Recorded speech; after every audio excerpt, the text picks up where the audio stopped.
రాష్ట్రంలో BTech architecture engineering కళాశాలలకు 2024 నుంచి 25 సంవత్సరానికి ఫీజులను ఏపీ ప్రభుత్వం ఖరారు చేసింది.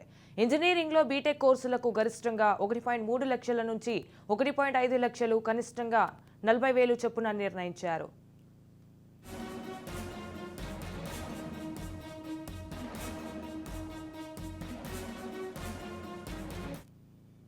రాష్ట్రంలో మొత్తం 210 బీటెక్, 2 ఆర్కిటెక్చర్ ఇంజనీరింగ్ కళాశాలలు ఉన్నాయి. వీటిలో 40,000 రుసుము ఉన్న కళాశాలలు 114, లక్ష పైన రుసుము ఉన్న కళాశాలలు 8 ఉన్నాయి.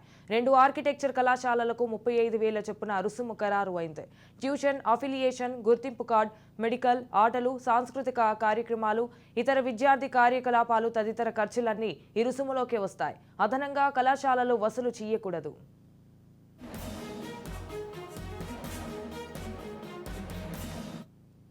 వసతి, రవాణా, మెస్ రిజిస్ట్రేషన్, ప్రవేశ రిఫండబుల్ ఫీజులు ఇందులో చేర్చలేదు. నిర్ణయించిన రుసుములకు మించి అదనంగా క్యాపిటేషన్, డొనేషన్లు తదితరాల పేరుతో ఎలాంటి మొత్తము వసూలు చేయకూడదని ప్రభుత్వం స్పష్టం చేసింది.